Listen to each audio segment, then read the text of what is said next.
Hello everybody and welcome back to the channel. Today I wanted to bring you a little bit something new. I'm working on a few different Nightblade builds lately and I've gotten ready to share some of them with you, especially since I've had time over the last mid-year mayhem, the White Strakes event, to really hone in on how these builds work and perfect them to a place where I'm happy with them. First, today we're going to be starting with the Nightblade Healer. This is going to be a Dark Elf. Alternatively, you can also run a Breton or an Argonian. I just happen to have a Dark Elf leveled and it works perfectly fine for me. We're going to go ahead and put 64 points right into Magicka. You can see here we have about 40k maximum Magicka, and that plays in heavily to how well we do as a healer here. We're going to go for the Atronach Mundus to get that Magicka recovery up. And you can see all of our stats are pretty decently high, except for our health if you're talking about Cyrodiil PvP healing. But how this build works is going to be elaborated on very shortly here. We're going to want to use the Bewitched Sugar Skulls for our food.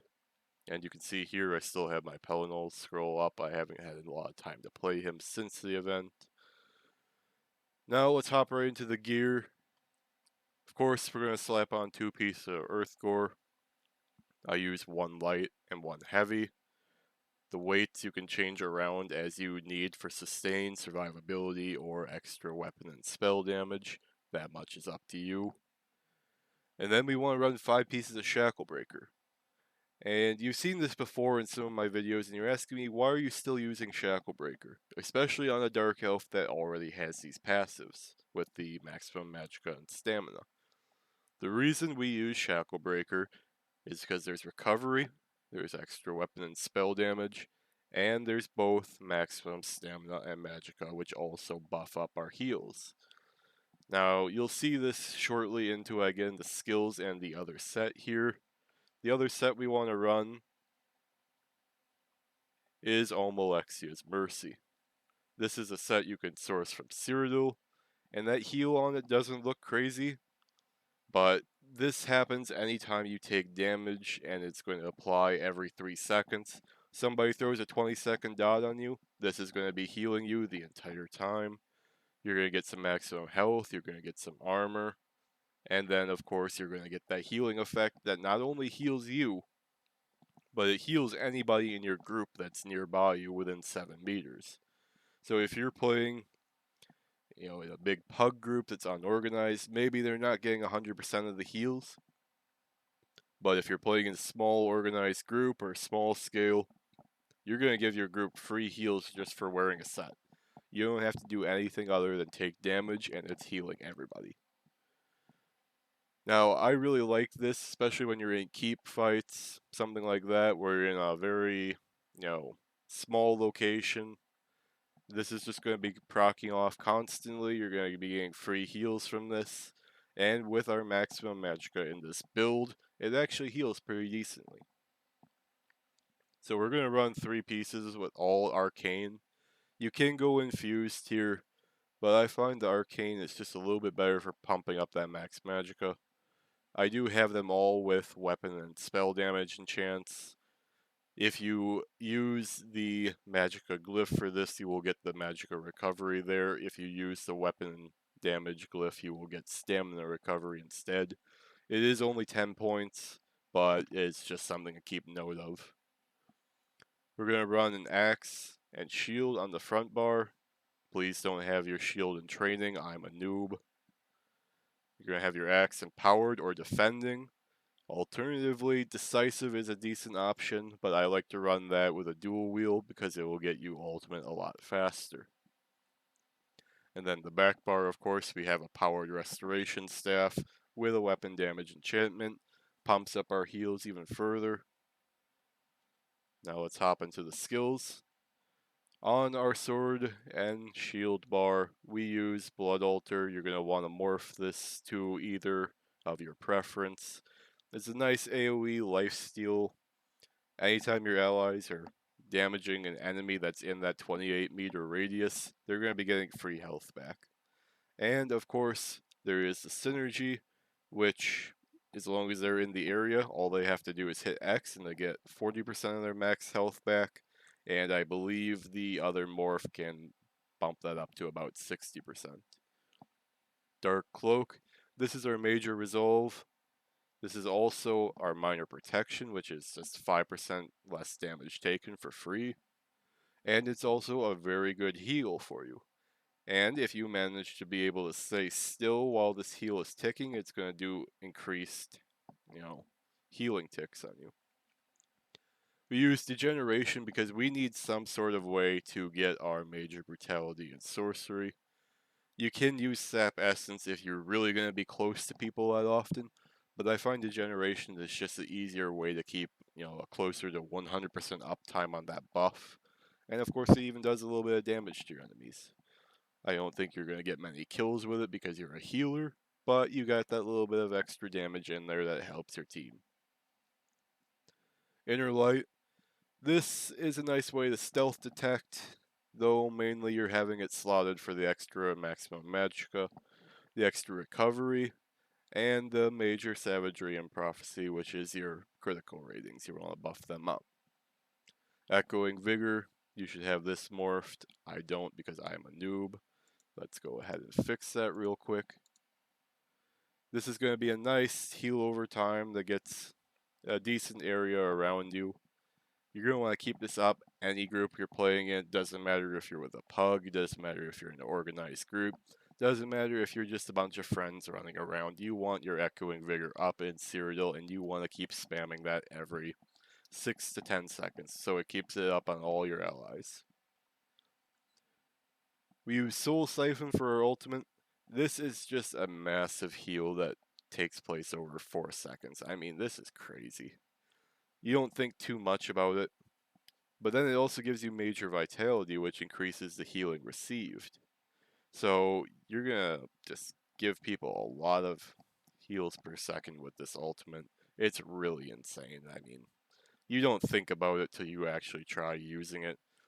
And I don't like to say this, but sometimes you don't even think about that radius. 28 meters for a 4-second healing ult that does so much. It's really crazy once you start using it. I love it. On our healing bar, we use Radiant Regeneration. It's your big spammable heal. You're going to keep this up all the time. You should know about it. Illustrious Healing. It's just your ground dot. You should know about this. Everybody uses it. Healthy Offering. Big burst heal. I mean, this thing crits like, wow. I've seen this ability crit for over 20k heals in just one pop. And of course, it gives you major or minor mending, which increases your healing even further. Inner Light again keeps your heals up. It keeps all your buffs up, your max magicka, your recovery, your major savagery and prophecy. Refreshing Path. The heal on this isn't the main reason we use it, even though it is a nice supplemental little heal. It gives you major expedition, minor endurance, and minor intellect. What these things do is it makes you really fast, it gives you extra recovery, and it even lasts after you leave the AoE of the Refreshing Path. Then of course we have Barrier or the whatever ult you want to slot here. I keep Barrier because I will play in organized groups on occasion. And I can flip to this back bar. I can hit Barrier when we're going to push into a keep, if we're going to push onto an objective. And that leaves just a massive shield on my teammates that helps them, not die.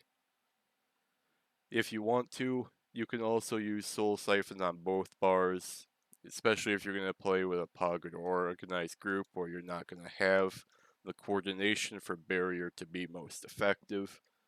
But this is how I play it and what I enjoy. Now let's hop into the CP real quick. Green tree, put whatever you want here. I say that every video. It's really your personal preference. Blue tree is where things start getting important. I use Rejuvenator. Gives me an extra, weapon spell damage to my healing abilities. This is a flex spot. You can put whatever you want here. from the brink. I talk about this one in every healing video. It is an OP CP ability. Now, that damage shield is going to be halved in PvP, but that's still, 5,500 shield that gets applied to any ally that's under 25% health when you heal them. You don't think about this too much, and you might not even think about it as the CP is working in action, but this saves so many lives in CP PvP, I can't tell you not to run it. Ironclad, of course you want to reduce your direct damage taken as a healer, you don't want somebody jumping on you to gank you. Unassailable, if you're playing in CP PvP, you're playing in Cyrodiil, you're playing somewhere that people are just spamming siege, they're spamming, whatever AoE, you want to take less damage from that. Just flat out, you don't want any of that AoE damage. Get this CP and just get that off yourself. Boundless Vitality. Your health is a little bit lower than the standard healing build that I put out or even encourage. So I do have this slotted here just to give you that little extra oomph. Slippery. We all know how the servers can be with lag. I keep this on, it's just an automatic break free. Doesn't cost you any stamina. It's just free, you might as well take it. Thrill of the Hunt. If you're playing with an organized group and you have that degeneration up constantly, this is a nice way to increase your speed. Alternatively, you can swap it out for more regeneration or anything else that you really find useful. Celerity. I always recommend this in the red tree. Being fast is being cool. You don't want to be slow because if you're slow, you're going to die. Now for that, this is all I got for you in this healing video for the Nightblade. I hope you guys do enjoy the video. I hope you go and try out the build and tell me how it works for you. I've been playing with it for a couple weeks now and I've really been enjoying it. And I hope you guys leave a like, subscribe. I'd love to know what you think about the build. As always, just have a great day, a great night, and I'll see you all next time.